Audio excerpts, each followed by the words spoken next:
नमस्कार। मैं डॉक्टर महेंद्र कुमार सारवा, सहायक प्राध्यापक इतिहास, शासकीय दूधाधारी बजरंग महिला महाविद्यालय रायपुर। आज मैं पुनर्जागरण पर चर्चा करने जा रहा हूं। आप सभी को पता है कि यूरोप में मध्य युग के अंत के बाद आधुनिक युग का प्रवेश हुआ। आधुनिक युग की महत्वपूर्ण विशेषताओं में से एक विशेषता थी पुनर्जागरण की। पुनर्जागरण आने से यूरोप में एक ऐसे वातावरण का निर्माण हुआ जिन्होंने यूरोप को पूरे विश्व में प्रथम स्थान दिलाने का कार्य किया था। पुनर्जागरण का सीधा अर्थ है कि फिर से जागना। इसका मतलब यह सीधा होता है कि यूरोप कहीं ना कहीं पहले से जागृत था, लेकिन ऐसी जागृत अवस्था को किसने अंधकार में ढकेल दिया? वास्तव में हम देखते हैं कि जब यूरोप में सामंतवाद का बोलबाला हुआ तो ऐसी स्थिति में यूरोप में चेतना की शक्ति का अंत हो चुका था, तार्किकता का अंत हो चुका था, और ऐसी स्थिति में रूढ़िवादी और परंपरागत साधनों ने, व्यवस्था ने यूरोप को एक प्रकार से अंधकार की गर्त में ढकेल दिया था। लेकिन कालांतर में हम देखते हैं कि सामंतवाद के पतन के पश्चात यूरोप में एक ऐसे वातावरण निर्मित हुआ जिसे हम यूरोप के पुनर्जागरण के नाम से जानते हैं। पुनर्जागरण का शाब्दिक अर्थ होता है फिर से जागना। 14वीं और 17वीं शताब्दी के बीच में यूरोप में जो सांस्कृतिक व धार्मिक प्रगति, आंदोलन तथा युद्ध हुए, उन्हें ही पुनर्जागरण कहा जाता है। इसके फलस्वरूप जीवन के प्रत्येक क्षेत्र में नवीन चेतना आई। यह आंदोलन केवल पुराने ज्ञान के उद्धार तक ही सीमित नहीं रहा, बल्कि इस युग में कला, साहित्य और विज्ञान के क्षेत्र में भी हमको नवीन प्रयोग और आविष्कार देखने को मिलते हैं। नए नए अनुसंधान हुए और ज्ञान प्राप्ति के लिए नए नए तरीके खोज निकाले गए। इससे परलोकवाद और धर्मवाद के स्थान पर मानववाद को प्रतिष्ठित किया गया। पुनर्जागरण वह आंदोलन था जिसके द्वारा पश्चिम के राष्ट्र मध्य युग से निकलकर आधुनिक युग के विचार और जीवन शैली अपनाने लगे। यूरोप के निवासियों ने भौगोलिक, व्यापारिक, सामाजिक तथा आध्यात्मिक क्षेत्रों में प्रगति की। इस युग में लोगों ने मध्यकालीन संकीर्णता छोड़कर स्वयं को नई खोजों, नवीनतम विचारों तथा सामाजिक, सांस्कृतिक एवं बौद्धिक उन्नति से सुसज्जित किया। प्रत्येक क्षेत्र में सर्वथा नवीन दृष्टिकोण हमको देखने को मिलता है। आदर्श और आशा का संचार इस क्षेत्र में हमको देखने को मिलता है। साहित्य, कला, दर्शन, चाहे विज्ञान हो, वाणिज्य, व्यवसाय हो, समाज और राजनीति पर से पूरी तरह से धर्म का प्रभाव समाप्त हो गया। ऐसी स्थिति में पुनर्जागरण को हम उस बौद्धिक आंदोलन का नाम देते हैं जिससे रोम और यूनान की प्राचीन सभ्यता, संस्कृति का पुनरुत्थान हुआ और उनमें एक नई चेतना का जन्म हुआ। हम आज चर्चा करेंगे विभिन्न क्षेत्रों में जो पुनर्जागरण हुआ था, उस पर चर्चा करने जा रहे हैं। रेनेसां का अर्थ पुनर्जन्म होता है। मुख्यतः यह यूनान और रोम के प्राचीन शास्त्रीय ज्ञान की पुनर्प्रतिष्ठा का भाव प्रकट करता है। यूरोप में मध्य युग की समाप्ति और आधुनिक युग का प्रारंभ इसी से माना जाता है। इटली में इसका आरंभ फ्रांसिस्को पेट्रार्क, जिसका काल रहा 1304 ईस्वी से 1367 ईस्वी। पेट्रार्क जैसे लोगों के काल में हमको ये देखने को मिलता है, जब इन्होंने यूनानी और लैटिन कृतियों में मनुष्यों की शक्ति और गौरव संबंधी अपने विचारों और मान्यताओं को समर्थन दिलाया था। 1453 ईस्वी में जब कुस्तुनतुनिया पर तुर्कों ने अधिकार कर लिया तो वहां से भागने वाले ईसाई अपने साथ प्राचीन यूनानी पांडुलिपियां पश्चिम लेते गए। इस प्रकार यूनानी और लैटिन साहित्य के अध्येताओं को अप्रत्याशित रूप से बाइजेंटाइन साम्राज्य की मूल्यवान विचार सामग्री मिल गई। कब मिली? जब तुर्कों ने कुस्तुनतुनिया पर अधिकार किया। ऐसी स्थिति में वहां के विद्वानों ने प्राचीन साहित्यों को लेकर यूरोप के अन्य देशों की ओर प्रस्थान किया। चार्ल्स पंचम द्वारा रोम की विजय जो 1527 ईस्वी में की गई थी के पश्चात पुनर्जागरण की भावना हमको अल्प्स के पार यूरोप में फैलते हुए देखते हैं। कुस्तुनतुनिया का पतन 1453 ईस्वी में उस्मानी तुर्कों ने कुस्तुनतुनिया पर अधिकार कर लिया। कुस्तुनतुनिया ज्ञान विज्ञान का महत्वपूर्ण केंद्र था। तुर्कों की विजय के बाद कुस्तुनतुनिया के विद्वान भागकर यूरोप के देशों में शरण लिए। उन्होंने लोगों का ध्यान प्राचीन साहित्य और ज्ञान की ओर आकृष्ट किया। इससे लोगों में प्राचीन ज्ञान के प्रति श्रद्धा के साथ साथ नवीन जिज्ञासा उत्पन्न हुई। यही जिज्ञासा पुनर्जागरण की आत्मा थी। देखिए कि जो प्राचीन साहित्य में ही आधुनिक पुनर्जागरण के बीज रोपित किए गए। इसका सीधा अर्थ है कि हम अपने अतीत के ज्ञान को वर्तमान में पुनर्स्थापित करें, और यही पुनर्जागरण का मूल भाव था। कुस्तुनतुनिया के पतन का एक और महत्वपूर्ण प्रभाव हमको देखने को मिलता है। यूरोप और पूर्वी देशों के बीच ये व्यापार स्थल बंद हो गया। अब जलमार्ग से पूर्वी देशों में पहुंचने का प्रयास होने लगा, और इसी क्रम में हम देखते हैं कि कई नाविकों ने नए नए देशों की खोज की, नए नए सामुद्रिक मार्गों की खोज की। इनमें सबसे पहला स्थान आता है कोलंबस का, जो 1492 ईस्वी में अमेरिका द्वीप की खोज की। इसी क्रम में हम वास्को डी गामा का भी नाम उल्लेखित करते हैं, जिन्होंने 1498 ईस्वी में भारत जैसे महान देशों के साथ व्यापारिक संपर्क स्थापित किया, व्यापारिक मार्गों की खोज की। मैगलन ने भी इस दिशा में महत्वपूर्ण कार्य किया और अनेक देशों का उन्होंने पता लगाया। तो हम देखते हैं कि कुस्तुनतुनिया के पतन का एक महत्वपूर्ण परिणाम यह हुआ कि व्यापारिक मार्गों की खोज। और कौन सी व्यापारिक मार्ग? जल मार्ग। प्राचीन साहित्य की खोज 13वीं तथा 14वीं शताब्दी में विद्वानों ने प्राचीन साहित्य को पुनर्जीवित करने का प्रयास किया। इनमें पेट्रार्क, दाते, बेकन के नाम महत्वपूर्ण हैं।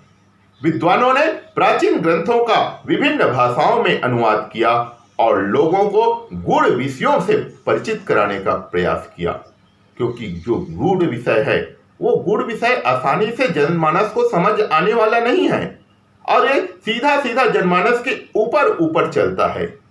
लेकिन ऐसे विद्वानों ने प्राचीन साहित्य में जो वर्णित बातें थी उनको जनमानस तक पहुंचाने का प्रयास किया। पेट्रार्क की लेखनी के चलते ही उसे मानववाद का पिता कहा जाता है, उसे मानववाद का जनक कहा जाता है। किसे? पेट्रार्क को। ये महत्वपूर्ण बातें हैं, इसको याद रखिए कि मानवतावाद के जनक, मानववाद के जनक पेट्रार्क थे। मानववादी विचारधारा का प्रभाव यूरोप की मध्यकालीन सभ्यता कृत्रिमता और कोरे आदर्श पर आधारित थी। सांसारिक जीवन को मिथ्या बतलाया जाता था। यूरोप के विश्वविद्यालयों में यूनानी दर्शन का अध्ययन अध्यापन होता था। रोजर बेकर ने अरस्तु की प्रधानता का विरोध किया और तर्कवाद के सिद्धांत को प्रतिपादित किया। इससे मानववाद का विकास हुआ, क्योंकि मानववाद तर्क पर आधारित था। बिना तर्क के कोई भी बात को स्वीकार नहीं करता। मानववादियों ने चर्च और पादरियों के कट्टरता की भी आलोचना की, क्योंकि इस समय हम देखते हैं कि पादरियों और चर्च के प्रधान पोप पूरी तरह से एक कट्टरता का व्यवहार करते थे, और ऐसी स्थिति में वो केवल अपने आप को श्रेष्ठ साबित करते थे। लेकिन मानववाद की विचारधारा ने संपूर्ण मानव को एक माना, और ऐसी स्थिति में तत्कालीन चर्च की जो विचारधारा थी उस विचारधारा के अभी विरोध करने का कार्य मानववाद के विचारधारा में हमको देखने को मिलता है। धर्म युद्ध का प्रभाव लगभग 200 वर्षों तक पूरब और पश्चिम के बीच धर्म युद्ध चला। धर्म युद्ध के योद्धा पूर्वी सभ्यता से प्रभावित थे और आगे चलकर इन्हीं योद्धाओं ने यूरोप में पुनर्जागरण की नींव को मजबूत किया।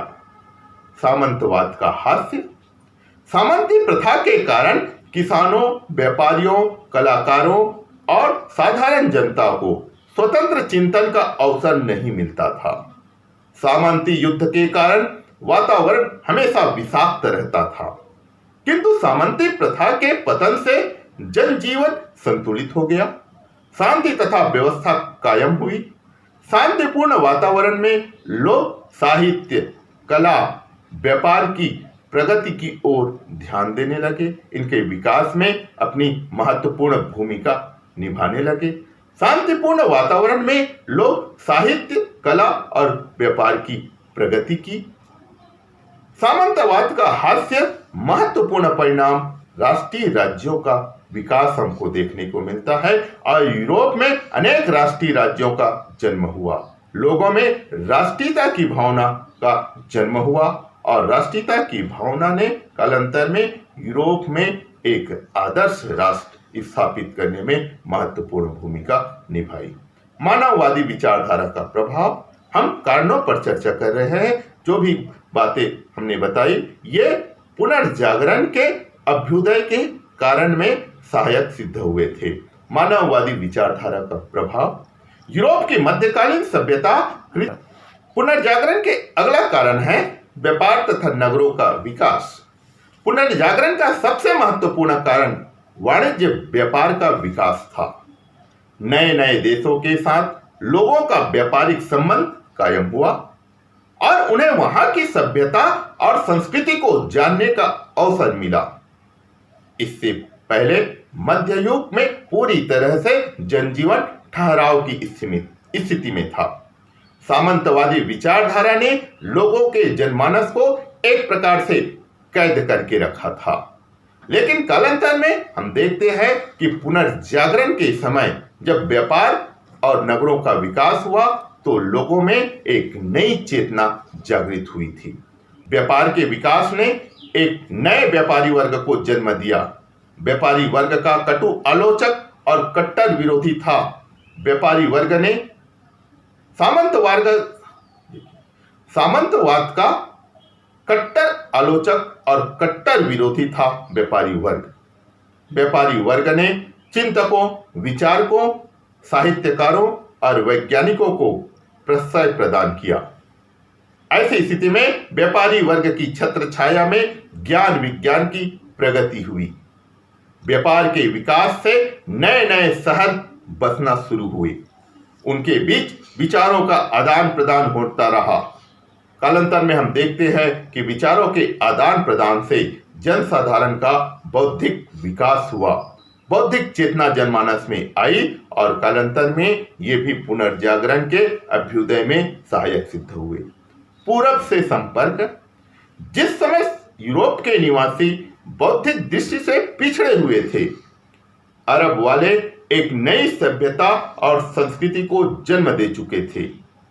अरबों का साम्राज्य स्पेन और उत्तरी अफ्रीका तक फैला हुआ था।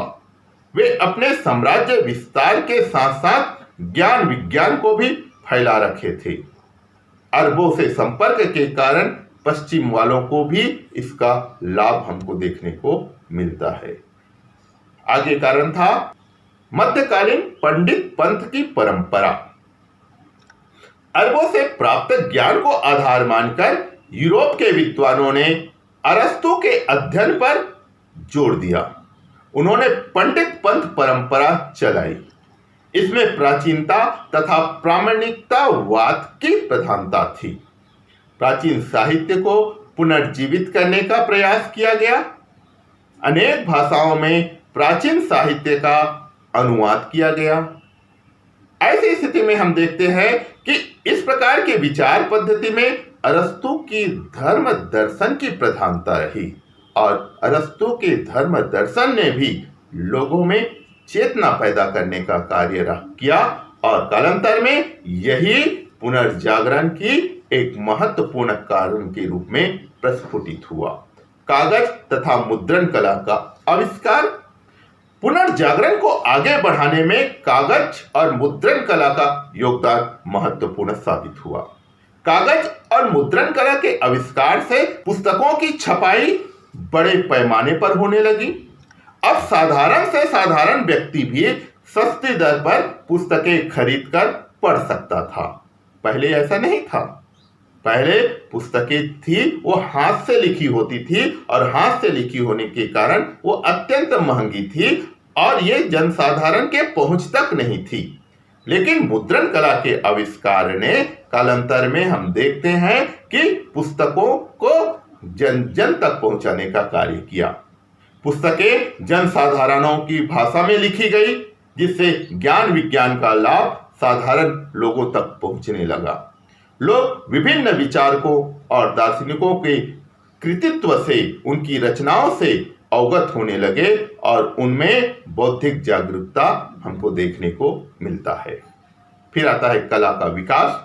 जिस प्रकार यूरोप के विद्वानों ने 14वीं सदी से लेकर 17वीं सदी तक प्राचीन रोमन एवं यूनानी साहित्य के प्रति बड़ी अभिरुचि दिखाई थी, उसी प्रकार कलाकारों एवं शिल्पियों ने भी प्राचीन ललित कलाओं से प्रेरणा प्राप्त की और अपने संतति के लिए, अपने आने वाले भविष्य के लिए इसको एक आदर्श के रूप में स्थापित किया। मध्य यूरोप की कला मुख्यतः ईसाई धर्म से संबंधित थी, परंतु साहित्य एवं प्राचीन सभ्यता के प्रभाव स्वरूप 15वीं एवं 16वीं शताब्दी में यूरोपीय कला का महान रूपांतरण व परिवर्धन हमको देखने को मिलता है। अब कला पर साहित्य व प्राचीनता की छाप स्पष्ट रूप से दिखाई देने लगी। कला के सभी क्षेत्रों में, चाहे वो स्थापत्य कला हो, चाहे मूर्ति कला हो, चाहे चित्रकला हो या संगीत या और अन्य कला, सभी में प्राचीनता के आदर्श हमको दिखाई दे रहे थे। मध्य युग में जहां यूरोप में भाषाओं का प्रारंभिक विकास हुआ, वहां ही इटली में कई महत्वपूर्ण साहित्य की रचना हमको देखने को मिलता है। 15वीं शताब्दी में इटालियन विद्वानों द्वारा प्राचीन लैटिन एवं यूनानी साहित्य के प्रति अत्यधिक रुचि प्रदर्शन की गई और जिसके कारण इटालियन लोक भाषा का विकास अवरुद्ध हमको देखने को मिलता है। इस युग के प्रसिद्ध इटालियन साहित्यकार एवं विद्वान लैटिन एवं यूनानी साहित्य के महान उपासक थे, परंतु अपनी राष्ट्रीय भाषा व साहित्य के प्रति वे कालांतर में बड़े उदासीन हो गए थे। इस क्षेत्र में पेट्रार्क इटालियन भाषा में सुंदर कविताओं की रचना करता था और कर सकता था, परंतु वह ऐसी रचना करने में हीनता का बोध महसूस करता था। दूसरी ओर लैटिन भाषा में लिखने में उसे गर्व था। इन विद्वानों ने होरेस, सिसेरो एवं वर्जिल की रचनाओं का अनुसरण किया एवं उन्होंने प्राचीन साहित्य के गौरव एवं वास्तविक सौंदर्य का द्वार प्रशस्त कर दिया। प्राचीन यूनानी तथा लैटिन साहित्य एवं ग्रंथों की खोज एवं वैज्ञानिक अध्ययन के परिणाम स्वरूप विद्वानों में वैज्ञानिक अवचेतना की भावना जागृत हुई। इस युग में राजाओं या सेनापति की प्रशस्ति की अपेक्षा विद्वानों एवं कलाकारों के जीवन चरित्र भी लिखे गए, पढ़े गए। प्राचीन कला के अध्येताओं प्रयोगों में रुचि ले रहे थे और नई पद्धतियों का निर्माण कर कुछ प्रसिद्ध कलाकार जैसे लियोनार्डो दा विंची और माइकल एंजेलो नवोदित युग का प्रतिनिधित्व कर रहे थे। लियोनार्डो दा विंची मूर्तिकार था, वैज्ञानिक था, आविष्कारक था, वास्तुकार था, इंजीनियर, बैले नृत्य का आविष्कारक माना जाता है और वो प्रख्यात बहुविज्ञ था। इतालवियों में चित्रकला में विशेष उत्कर्ष प्रदर्शित किया। द विंसी और माइकल एंजेलो के अतिरिक्त राफेल इटली के श्रेष्ठ चित्रकार थे। इस प्रकार से कला के क्षेत्रों में हमको काफी उन्नति देखने को मिला पुनर्जागरण के काल में। धार्मिक क्रांति व प्रोटेस्टेंट धर्म का उत्थान, सांस्कृतिक पुनरुत्थान के परिणाम स्वरूप सर्वसाधारण जनता में स्वतंत्र चिंतन एवं धार्मिक विषयों का वैज्ञानिक अध्ययन प्रारंभ हो गया था। सांस्कृतिक पुनरुत्थान के परिणाम स्वरूप यूरोप के विभिन्न राज्यों में लोक भाषाओं एवं राष्ट्रीय साहित्य का विकास हमको देखने को मिलता है। सर्वसाधारण जनता ने क्लिष्ट व जटिल लैटिन भाषा का परित्याग करके अपनी मातृभाषाओं में रचित सरल व बोधगम्य रचनाओं एवं साहित्य का अध्ययन करना प्रारंभ कर दिया। सांस्कृतिक पुनर्जागरण द्वारा जटिल साहित्य, विज्ञान, कला एवं बौद्धिक जागृति ने सर्वसाधारण जनता को एक नई स्फूर्ति, स्पंदन और चिंतन से अनुप्राणित कर दिया। सदियों से प्रचलित कैथोलिक धर्म के निर्देशों एवं अधिकारों का पालन करने के लिए अब लोग तैयार नहीं थे। अब वे कैथोलिक चर्च के अधिकारों एवं निर्देशों का विरोध करने लगे, क्योंकि कैथोलिक चर्च का नैतिक स्तर काफी नीचे गिर गया था। अब चर्च की कटु आलोचनाएं होने लगी एवं चर्च के विरुद्ध आक्षेप एवं आरोप होने लगे। यद्यपि प्रारंभ में चर्च ने आलोचकों का या विरोधियों को नास्तिक कहकर धर्म से निष्कासित किया तथा उन्हें समाज का शत्रु मानकर मृत्यु दंड भी प्रदान किया, परंतु चर्च के विरुद्ध आलोचनाएं निरंतर बढ़ती गई और आप इस क्षेत्र में देखते हैं कि मार्टिन लूथर ने कितना महत्वपूर्ण कार्य किया। मार्टिन लूथर ने चर्च और पोप पादरियों के जो भौतिकमय जीवन था उसका उन्होंने विरोध किया और विरोध करके एक नए धर्म को जन्म दिया, जिसे हम प्रोटेस्टेंट धर्म के नाम से जानते हैं। चर्च के विरुद्ध आलोचनाएं आधुनिक युग के आगमन एवं मध्य युग के समाप्ति की सूचक थी। 16वीं शताब्दी के प्रारंभ तक यूरोप में सर्वथा नवीन वातावरण उत्पन्न हो चुका था। अब संदेहवाद एवं नास्तिकता की उत्तरोत्तर वृद्धि हो रही थी, जो कालांतर में कैथोलिक ईसाई जगत के लिए बड़ी ही घातक सिद्ध हुई। 16वीं सदी के प्रारंभ में उत्पन्न नवीन जागृति ने एक नई महान धार्मिक क्रांति उत्पन्न कर दी, जिसके परिणाम स्वरूप कैथोलिक ईसाई चर्च के परंपरागत अधिकारों के विरुद्ध सशस्त्र तथा सक्रिय विरोध आंदोलन प्रारंभ हो गया। यही आंदोलन धर्म सुधार के नाम से प्रख्यात हुआ। आधुनिक युग के प्रारंभ में नवोत्थान ने मनुष्य के बौद्धिक विकास का पथ प्रशस्त किया एवं स्वतंत्र चिंतन पद्धति को जन्म दिया। मार्टिन लूथर द्वारा जर्मन भाषा में बाइबिल धर्म का अनुवाद एवं प्रकाशन धर्म सुधार एवं प्रोटेस्टेंट आंदोलन के लिए सबसे महत्वपूर्ण एवं सहायक कारण हम देखते हैं। पुनर्जागरण की विशेषताएं। अभी तक हमने जो चर्चा किया वो पुनर्जागरण के कारण। इन कारणों से यूरोप के वातावरण में एक ऐसा वातावरण निर्मित हुआ जो कालांतर में पुनर्जागरण के नाम से जाना जाता है।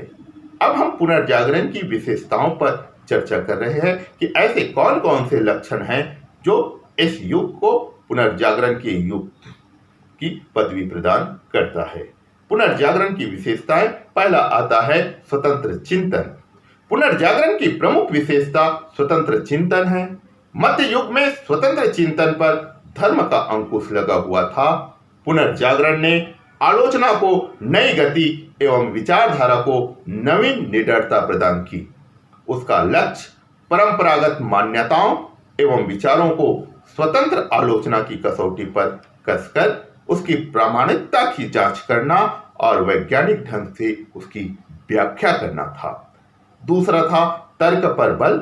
पुनर्जागरण की दूसरी महत्वपूर्ण विशेषता मनुष्य को अंधविश्वासों, रूढ़ियों तथा चर्च द्वारा आरोपित बंधकों से छुटकारा दिलाकर उसके व्यक्तित्व का स्वतंत्र रूप से विकास करना था।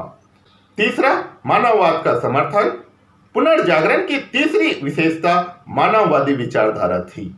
मध्य युग में चर्च ने लोगों का उपदेश दिया था कि इस संसार में जन्म लेना ही घोर पाप है, अतः तपस्या तथा निवृत्त मार्ग को अपनाकर मनुष्य को इस पाप से मुक्त होने का सतत प्रयास करना चाहिए। इसके विपरीत पुनर्जागरण ने मानव जीवन को सार्थक बनाने की शिक्षा दी। धर्म एवं मोक्ष के स्थान पर मानव जीवन का और अधिक सुखी एवं समृद्ध बनाने का संदेश दिया। चौथा है देशज भाषाओं का विकास। पुनर्जागरण की चौथी महत्वपूर्ण विशेषता देशज भाषाओं का विकास था। अब तक केवल यूनानी और लैटिन भाषाओं में लिखे गए ग्रंथों को ही महत्वपूर्ण समझा जाता था। पुनर्जागरण ने लोगों की बोलचाल की भाषा को गरिमा एवं सम्मान दिया, क्योंकि इन भाषाओं के माध्यम से सामान्य लोगों बहुत जल्दी ज्ञानार्जन कर सकते थे, अपने विचारों व सुगमता के साथ इसे अभिव्यक्त भी कर सकते थे। पांचवा है सहज सौंदर्य की उपासना। चित्रकला के क्षेत्र में पुनर्जागरण की विशेषता थी यथार्थ का चित्रण, वास्तविक सौंदर्य का अंकन, काल्पनिक दिव्य स्वरूपों के स्थान पर मानवीय स्वरूपों का चित्रण। छठवां था वैज्ञानिक दृष्टिकोणों का विकास। पुनर्जागरण की एक अन्य विशेषता थी अनुभव एवं प्रयोग के द्वारा सत्य की पहचान करना। किसी भी प्रकार के ज्ञान को वैज्ञानिक खोज पद्धति के द्वारा प्रमाणित करना। इस पद्धति के मुख्य सूत्र थे निरीक्षण, अन्वेषण, जांच और परीक्षण। इन्हीं के द्वारा हम वैज्ञानिक पद्धति को स्वीकार करते हैं। इस वैज्ञानिक भावना ने मध्ययुगीन अंधविश्वासों और मिथ्या विचारों को अस्वीकार कर दिया। सातवां है लक्षण भौगोलिक खोजें। यह पुनर्जागरण की एक अनूठी विशेषता रही। इससे पूर्व मध्यकाल में लंबी समुद्री यात्राओं को अशुभ समझा जाता था, किंतु पुनर्जागरण काल में जो खोजें हुई उनके लिए आज भी मानव समाज उनका ऋणी है। आठवां है कला, विज्ञान व साहित्य के क्षेत्र में विकास। मध्यकाल में ये सभी धर्म से प्रभावित थे, यहाँ तक कि चर्च की मान्यताओं को ही वैज्ञानिक माना जाता था। लेकिन पुनर्जागरण कालीन कला, विज्ञान व साहित्य का आधार धर्म न रहकर मानव तर्क और निरीक्षण हो गया। इस प्रकार हम देखते हैं कि यूरोप में जो पुनर्जागरण का वातावरण निर्मित हुआ, वो यूरोप जो मध्य युग के अंधकार से निकलकर आधुनिक युग के प्रकाश की ओर आगे बढ़ा, और एक ऐसा समय आया कि यूरोप अपने अतीत के ज्ञान पर अपने वर्तमान को पुनर्जागृत किया, जिसे रेनेसा के नाम से जानते हैं, जिसे पुनर्जागरण के नाम से जानते हैं। और यूरोप में जो पुनर्जागरण आया वो संपूर्ण विश्व को एक नई संदेश दिया, और वह संदेश था आधुनिक युग का उदय। और आधुनिक युग के उदय होते ही अब लोग तर्क के आधार पर चिंतन करना शुरू कर दिया।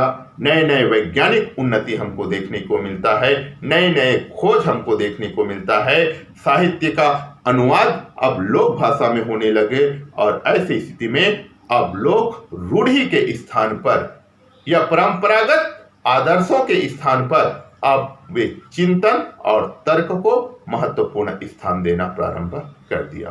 तो इस प्रकार जहां तक मेरा मानना है, मैंने पुनर्जागरण के प्रत्येक पक्ष को आपके सामने प्रस्तुत करने का प्रयास किया। किसी भी प्रकार के प्रश्न आपके मन में यदि प्रस्फुटित होते हैं तो उसे जरूर आप मुझ तक शेयर कीजिए। धन्यवाद।